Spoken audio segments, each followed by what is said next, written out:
Besides, as many men have the same name, so also spirits of diverse offices or natures may be noted or marked by one name and by one and the same seal and character, yet in a different respect.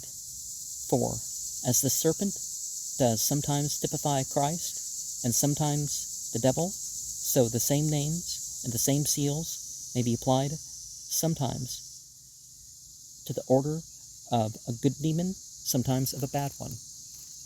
Well, if they're things that are responding to being worshipped, good and bad, I guess, is whether the experience is pleasant or not, or some other similar way of describing it.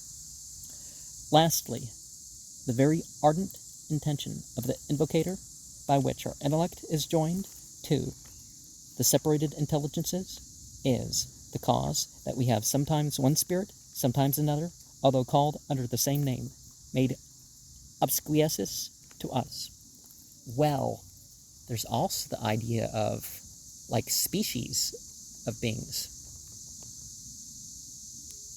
legions of beings, and you're like, well, one of them, right? There could be thousands or millions, and you just happen to talk to one. See plates for the tables of the calculation of the names of spirits, good and bad, under the presidency of the 7 planets, and under the order of the 12 militant signs. Now, I've talked through that on the other program. There is this and this that we'll consider, and these charts are, of course, available online. Seals of the spirits. I must now speak of the characters and seals of spirits. Characters are nothing else than certain unknown letters and writings, preserving the secrets of spirits and their names from the use and reciting of profane men, which the ancient called hieroglyphical or secret letters, because, devoted to the secrets of God only, they accounted it unlawful to write the mysteries of God, with whose characters, with which profane and vulgar things were wrote, whence I say that the ancients were willing to conceal God and divine virtues by sensible figures, by whose things which are visible, yet signifying invisible things, as being willing to deliver great mysteries and sacred letters, to explain them in certain symbolical figures, as when they dedicated all round things to the world, the sun and the moon, hope and fortune, a circle to the heavens, and parts of a circle to the moon,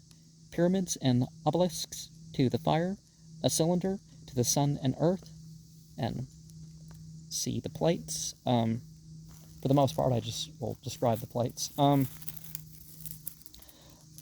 Among the adepts are more fashions of characters, whereof one is most ancient, viz., an ancient writing which Nuzi and the prophet used, the form of which is not rashly to be discovered to any.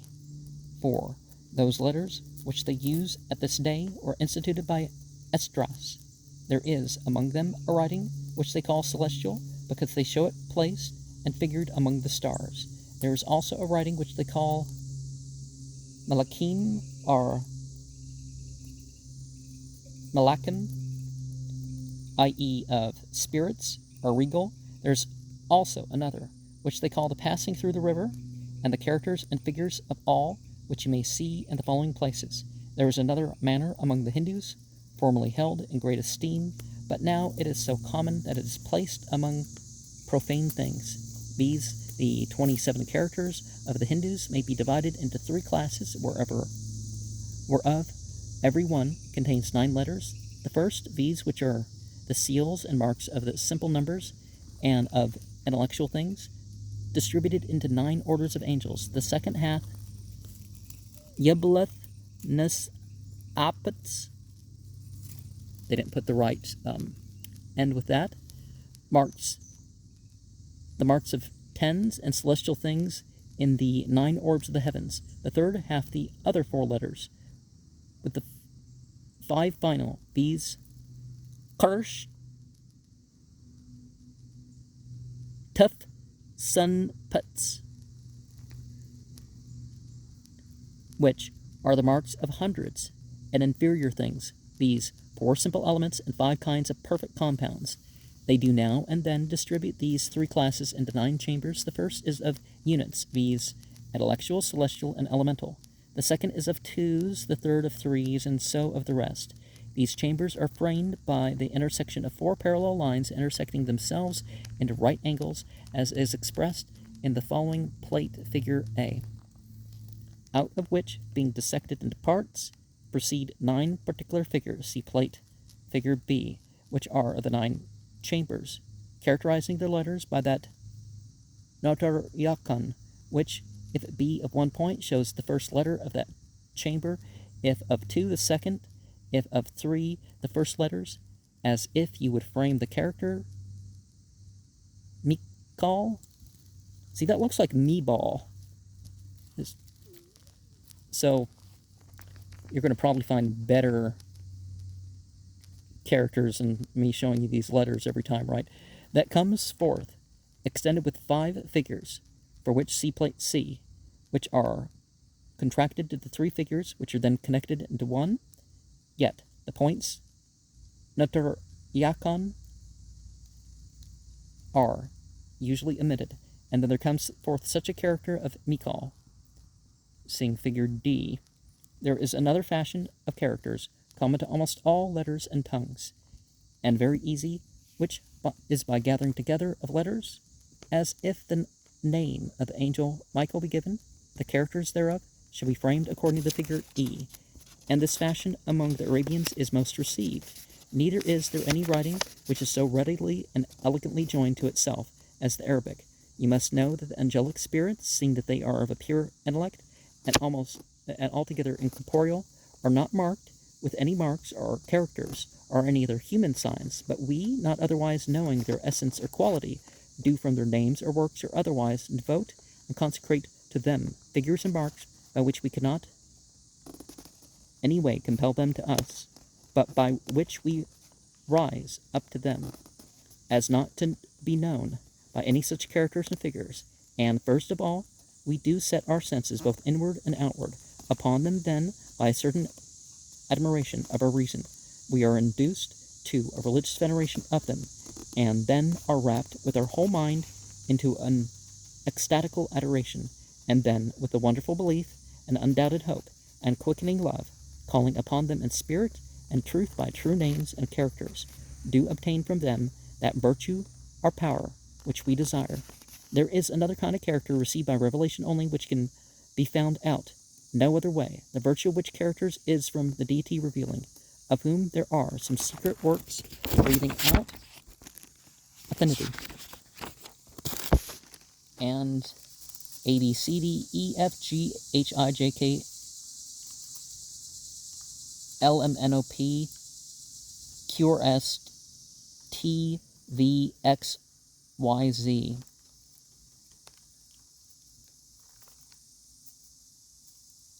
But no, there's extra here, so they messed that up. T, U, V, W, X.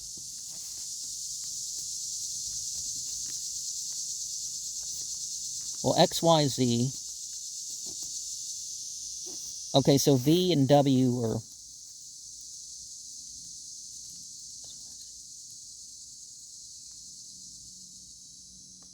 Okay. But Z looks like it has 2 characters, so... Yeah, we're going to have to look elsewhere to figure out which one's which.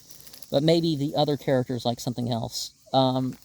So we have the Taurus characters of letters delivered by Honorius, allayed the Theban alphabet. Yeah, look elsewhere to find the Theban alphabet, because T, V, Z, X, Y, Z. But then there's an extra character. So U and W, which one's which? The characters of celestial writing.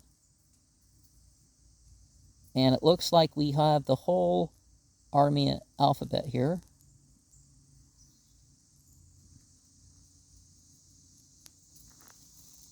But the names are...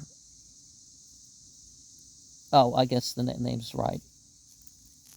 The names are a little bit different. Of course, Hebrew's not alphabetic. It's not phonetic like Aramea is. The writing called Malachim, and that looks more like constellations rather than a symbolized, because Semek looks like a candelabra.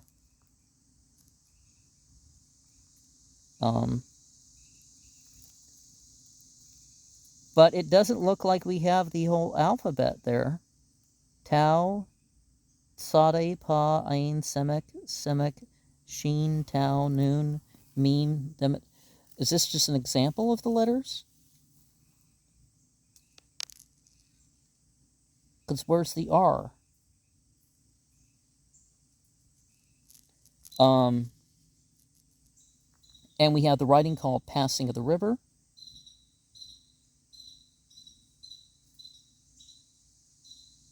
Which kind of reminds you of that seal thing that we saw there. And we have the Masonic square writing or something like that. So the celestial chamber of the spirit, empowered by, so we have the Kabbalah, we have like a 9x9 square, so 3 letters, and I'm going to go left to right, right to left, and then, second row, third row, we have 8 Booker, Gulch, Demet, Hanuk, Wassam, Nan, or is that supposed to be Zan? I think that's supposed to be Zan. Chupath, Thutzitz. So figure C and D and F, and that must have been what they were talking about earlier. The Cabalistical character of the spirit, Michael, compromise of figure A, B, C, D. Okay. So it's derived from these figures here. Okay. Anyways, the witches easily abuse them for effecting witchcraft, alluring these unhappy souls by opposition of their body, or by the taking of some parts thereof, and compelling them by their devilish charms, by entreating them by deformed carcasses, dispersed through the wide fields and the wandering shadows of those who want burials, and by the ghosts sent back from Acheron and the guest of hell, whose untimely death has precipitated into hell, and by the horrible desires of the damned and proud devils, revengers of wickedness.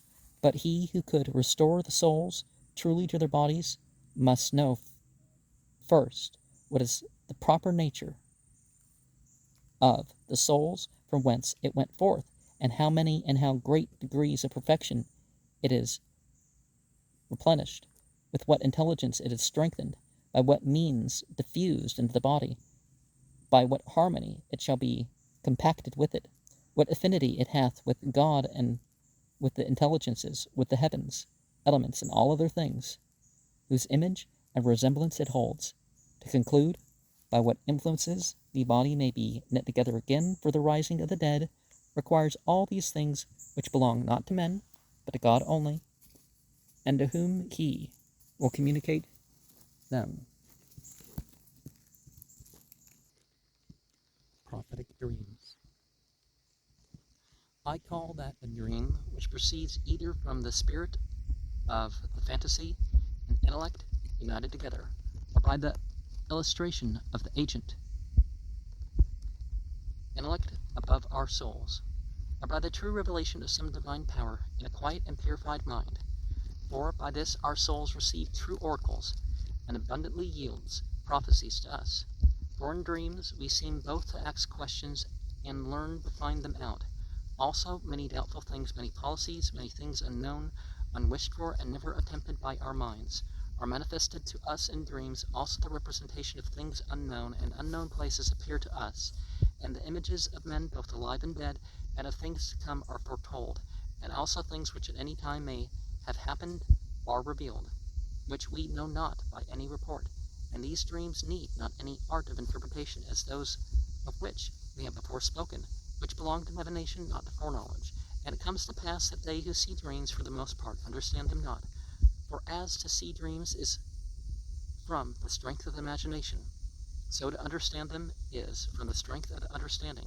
They therefore, whose intellect being overwhelmed by too much commerce of the flesh is in a dead sleep, are its imaginative, our fantastic power, our spirit is too dull and unpolished that it cannot receive the species and representation which flow from the superior intellect. This man, I say, is altogether unfit for the receiving of dreams and prophesying by them.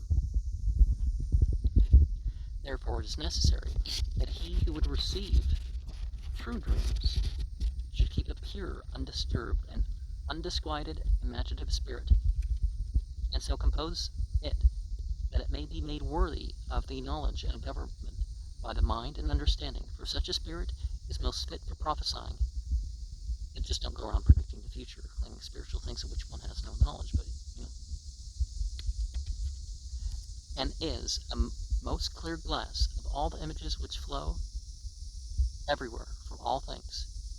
When therefore we are a sounded body, not disturbed in mind, our intellect not dulled by meats and drinks, not sad through poverty, not provoked through lust, not incited by any vice, not stirred up by wrath or anger, not being irreligiously and profanely inclined, not given to levity, not lost in drunkenness, but chastely going to bed, falling asleep, then our pure and divine soul, being free from all the evils above recited, and separated from all hurtful thoughts, and now freed by dreaming, is endowed with this divine spirit as an instrument, and doth receive those beams and representations which are darted down, as it were, and shine forth from the divine mind into itself, and as it were, in a defying glass, it does more certain, more clear, and efficaciously behold all things than by the vulgar inquiry of the intellect, and by the discourse of reason, the divine powers instructing the soul, being invited to their society by the opportunity of the nocturnal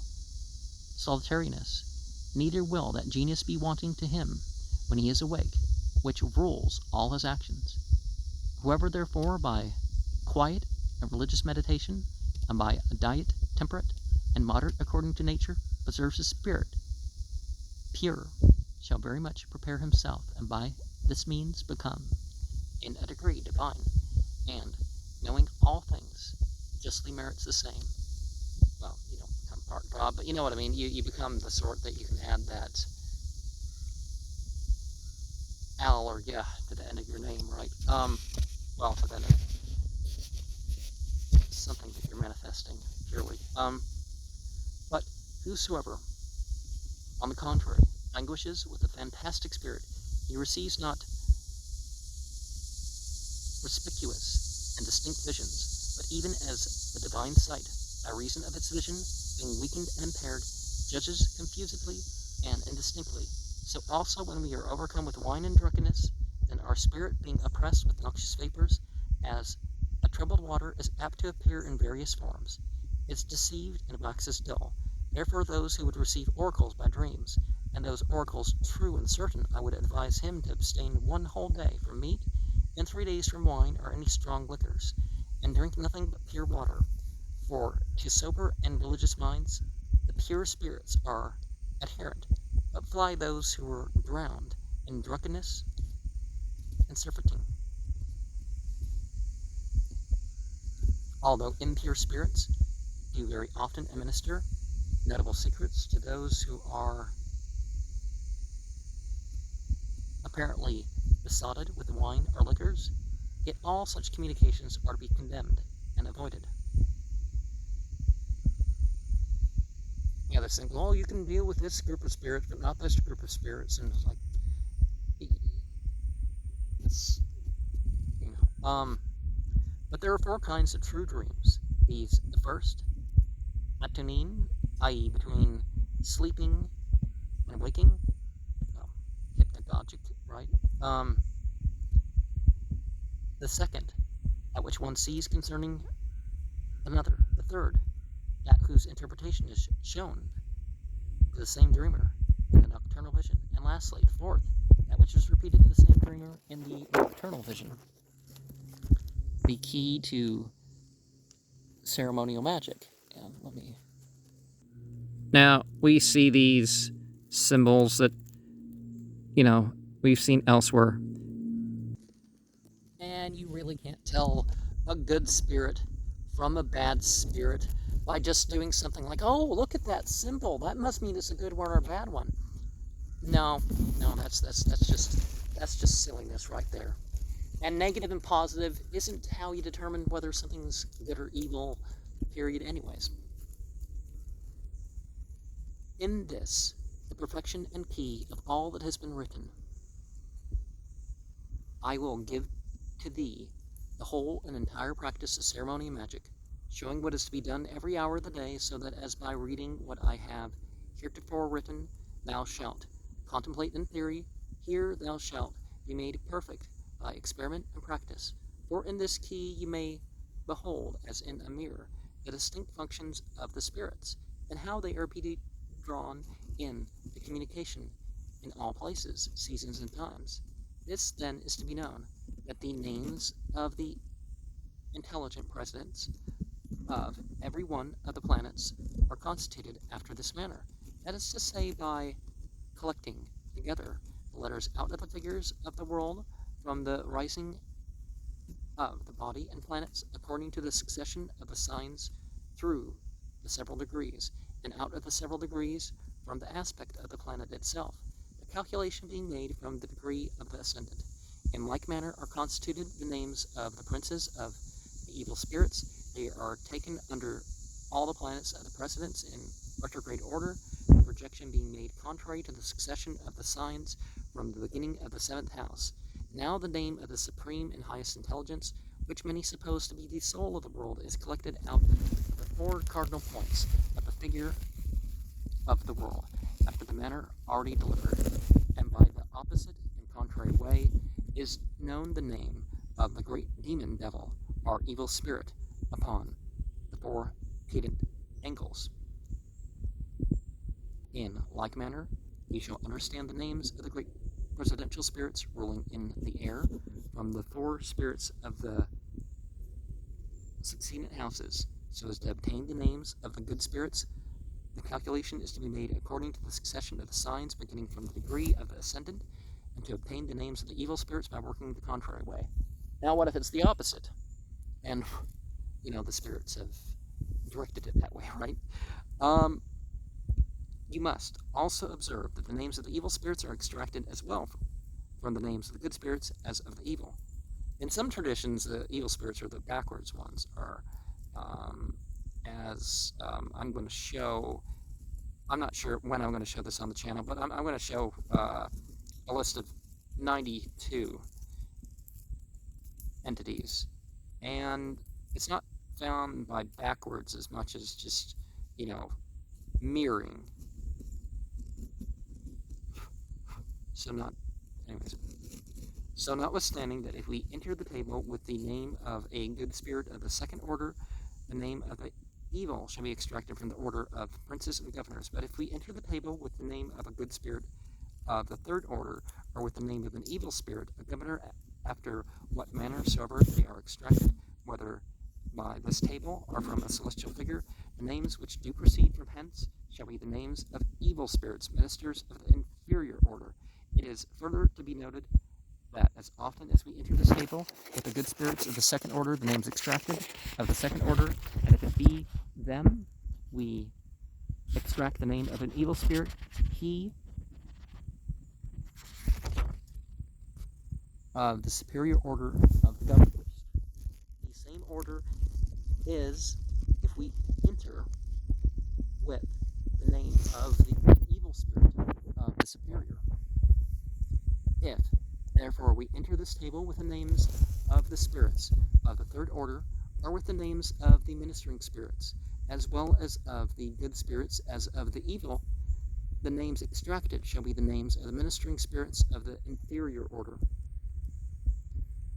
But many magicians, men of no small authority, will have the tables also of this kind to be extended with Latin letters, so that by the same table also, out of the name of any office or effect, may be found the name of any spirit, as well good as evil, by the same manner which is above delivered, by taking the name of the office or of that effect, the column of letters in their own line under their own star, and this practice, Kgenizzae, is a great author, who delivered this kind of calculation in Egyptian letters, not improperly. Also, may they be referred to the letters of other tongues, for the reason assigned to the signs, for truly he only is extant of all men who have treated concerning the attaining to the names of spirits. Therefore, the force, secrecy, and power in what manner the sacred names of spirits are truly and rightly found out consisteth in the disposing of vowels, which make the name of a spirit, and wherewith is constituted the true name and right word. Now this art is thus perfected and brought to pass. First, we are to take heed to placing the vowels of the letters, which are found by the calculation of the celestial figure to find the names of the spirits of the second order, presidents and governors, and this in the good spirits is thus brought to effect by considering the stars which do constitute and make the letters, and by placing them according to their order. First, let the degree of the 11th house be subtracted from the degree of that star which is first in order, and that which remains thereof. Let it be projected from the degree of the ascendant, and from where the number ends, there is the part of the vowel of the first letter.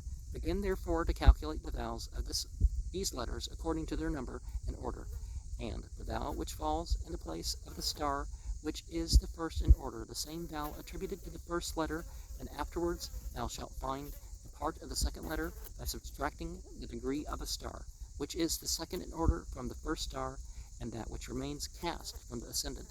And this is the part from which you shall begin the calculation of vowels, and that which falls upon the second star, the same is the vowel of the second letter, and so consequently thou mayest search out the vowels of the following letters by always subtracting the degree of the following star from the degree of the stars next preceding and going before, and likewise all calculations and numerations and the names of the good spirit sought to be made according to the succession of the signs.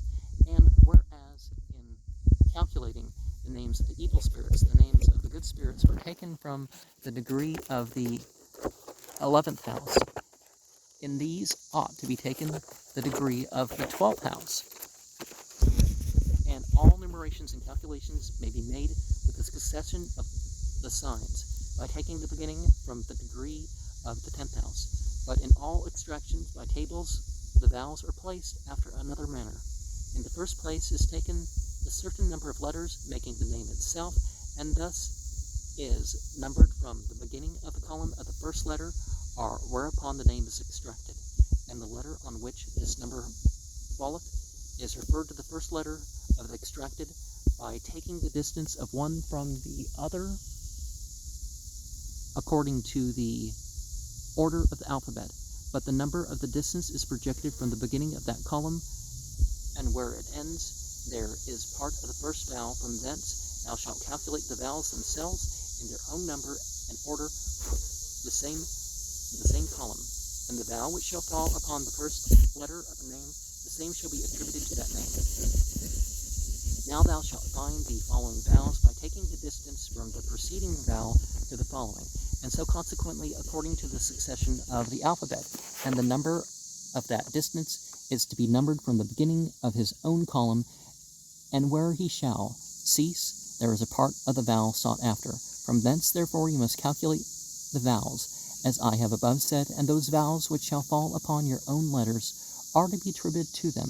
If there for any vowel shall happen to fall upon a vowel, the former must give place to the latter, and this you are to understand only of the good spirits. In the evil spirits likewise you may proceed in the same way, except that you may make the numerations after a contrary and backward order, contrary to the succession of the alphabet, and contrary to the order of the columns, that is to say, ascending. The name of good angels, and, left to right, if you're working Hebrew, right? The name of the good angels and of every man, which we have before taught how to find out according to that manner, is of no little authority, nor of a mean foundation. But now I will give thee some other ways, illustrated with no vain reasons, one whereof is by taking the nativity. In the nativity, the 5 places of the Hilek, which being noted The characters of the letters are projected in their order and number, beginning from Eris, and those letters which fall upon the degrees. Is it Aries? But it's air and ES. But from heirs, those letters which fall upon the degrees and said places, according to their order and dignity disposed and aspected, make the name of an angel. There also is another way wherein they take Almatel, which is the ruling and governing star, over the aforesaid 5 places, and the projection is to be made from the degree of the ascendant, which is done by gathering together the letters falling upon Almutel, which being placed in order according to their dignity, make the name of an angel.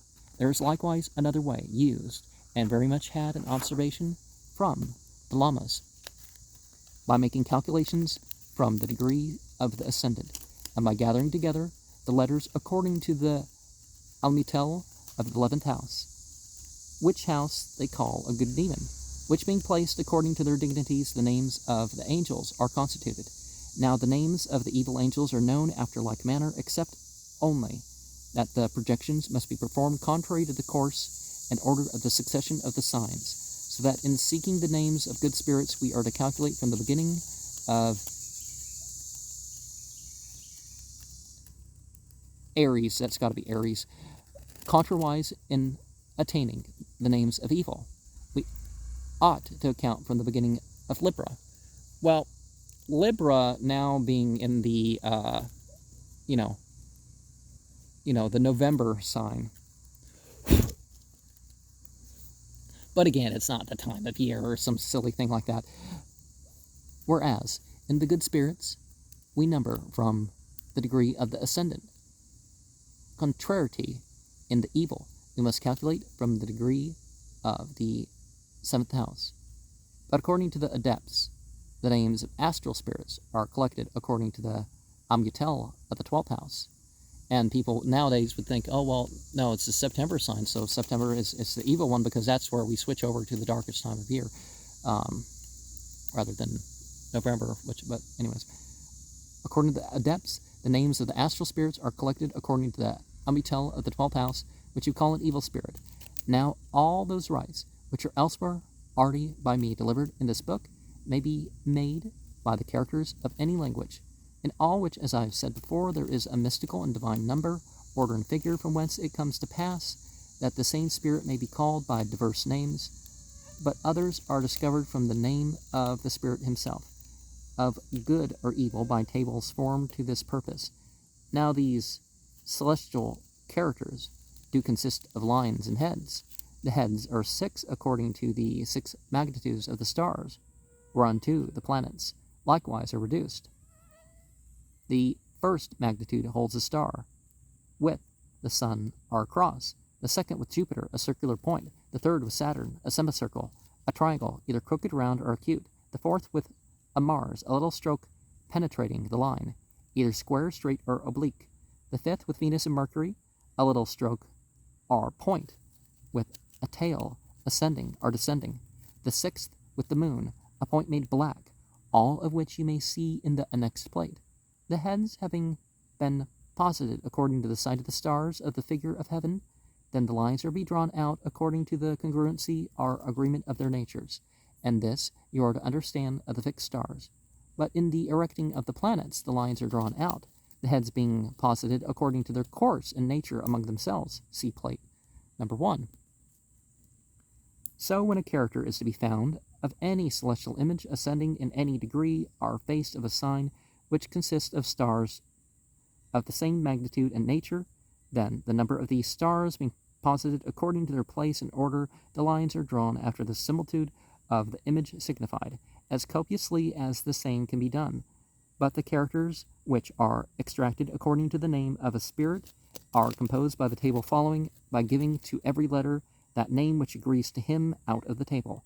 And although it may appear easy to those that apprehend it, yet there is no small difficulty herein, to wit, when the letter of a name falls upon the line of letters or figures, that we may know which figure or which letter is to be taken, and this may thus be known.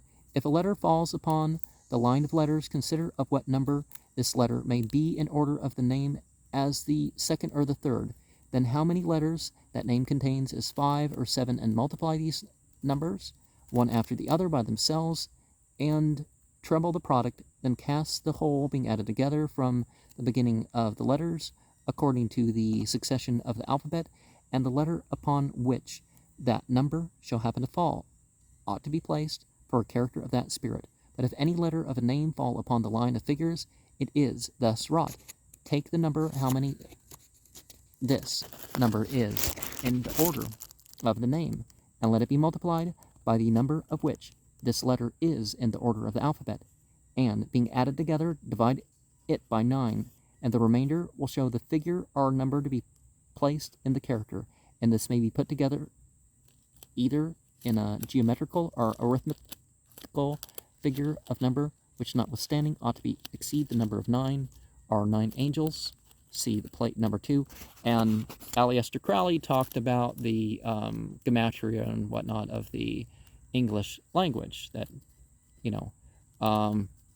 and the Book of the Law, he was told, hey, there's going to be some secret message or something in here. You're not going to figure it out, but, someone who comes after you is going to figure it out. But there was no indication it wasn't the sort of thing that he could figure out. It's just, just out of the range, right?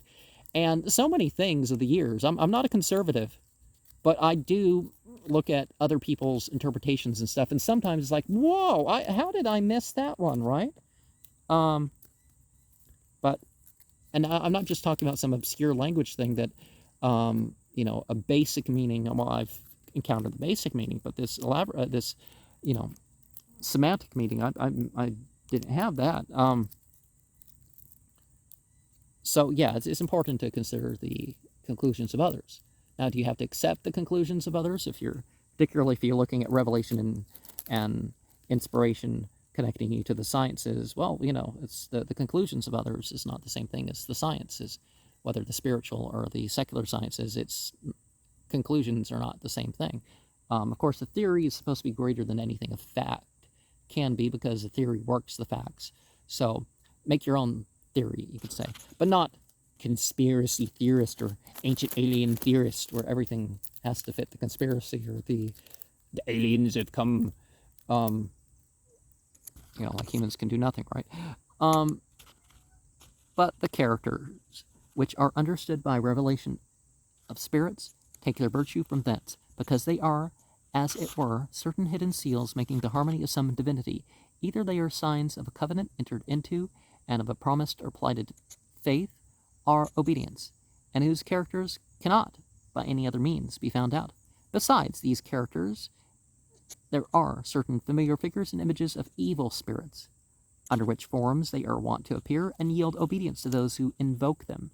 And all these characters and images may be seen in the considerations of each day's business, according to the course of the letters constituting the names of spirits themselves, so that if in any letter there is found more than the name of one spirit, his image holds the preeminence, the others imparting their own orders, so that they which are the first order, to them is attributed the head, the upper part of the body according to their own figure. Those which are lowest possess the thighs and feet, so likewise the middle letters to attribute like to themselves the middle parts of the body, to give the parts that fit. But if there happen any contrariety, that letter which is the strongest in the number shall bear rule, and if they are equal, they all impart equal things. Moreover, if any name shall obtain any notable character or instrument out of the table, he shall likewise have the same character in the image. You may also attain to the knowledge of the dignities of the evil spirits by the same tables of characters and images, for upon whatsoever spirit falls any excellent sign or instrument out of the table of characters, he possesses that dignity. As if there should be a crown, it shows a kingly dignity; if a crest or plume, a dukedom; if a horn, a county; if without these there be a scepter, sword, or forked instrument, it shows rule and authority. So we can look at some of these things symbolically, but it kind of can go beyond that too. Likewise, out of the table of images, ye shall find them who bear the chief king dignity, from the crown, judge dignity. So dignity and honor are different things. Supposedly dignity is supposed to be from a spiritual side and honor is supposed to be from the other, but it's not quite that simple. But then if dignity is your moral sense, even if it's as a king, anyways, and from the instruments, rule and authority. Remember those gestures I used to do in my ancient Egyptian rituals? Power, strength, and authority. Pretty much they're all based around crossing your arms right over left over your chest, but each one's a little bit different, right? Fist.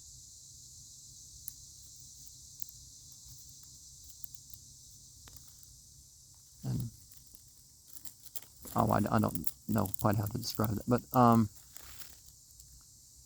hands, fist, hands flapped down.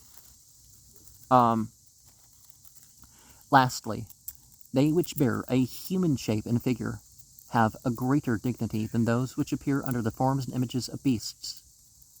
Don't know how true that is, because we've seen mentioned in more than just fiction how evil some of the spirits that take on human forms will be.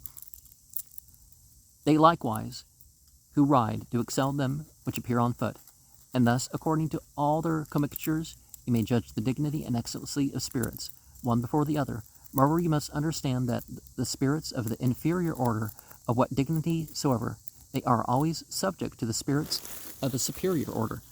Likewise, that it is not incongruent for their kings and dukes to be subject and minister to the presidents of the superior order.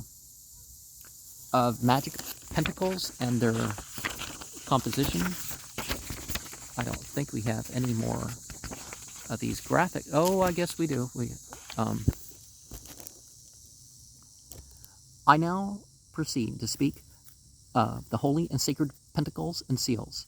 For these pentacles are certain holy signs and characters, preserving you from evil chances and events, helping and assisting us to bind, exterminate, and drive away evil spirits, alluring the good spirits, and reconciling them to us.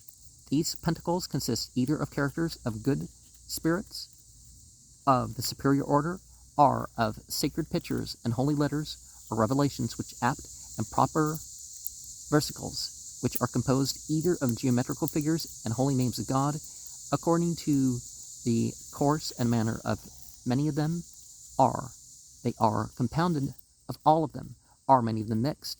The characters which are useful to us to constitute and make the pentacles are the characters of the good spirits, chiefly of the good spirits of the first and second order, and sometimes of the third order. These kind of characters are especially to be named holy. Whatsoever characters of this kind are to be instituted, you must draw about him a double circle, wherein you must write the name of the spirit. And if we add some divine name congruent with his spirit and office, it will be of greater force and efficacy. And if we draw about him any angular figure, according to the manner of his numbers, that is lawful to be done. But the holy pictures which make the pentacles are they which everywhere are delivered to us in the prophets and sacred writings of the master lamas and eminent adepts, even as the figure of the serpent hanging on the cross, and such like, wherever many may be found in the visions of the prophets, as in Isaiah, Daniel, Esdras, and others.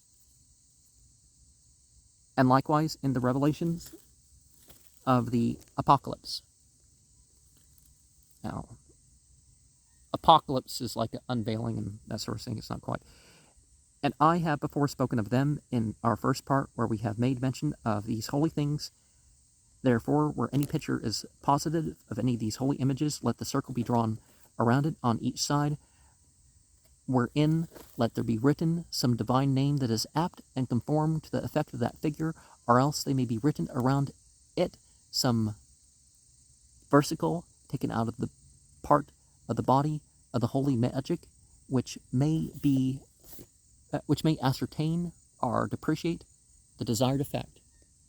Now, it seems like I'm going to have to end this program, but I'm 40 minutes something in, so at least a couple more programs in this chapter. the body of the holy magic. And so your Kabbalah, or whatever, it builds over time.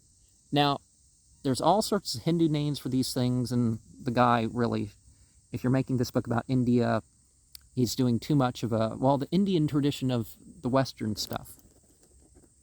But we do see some names of Hindus in here, so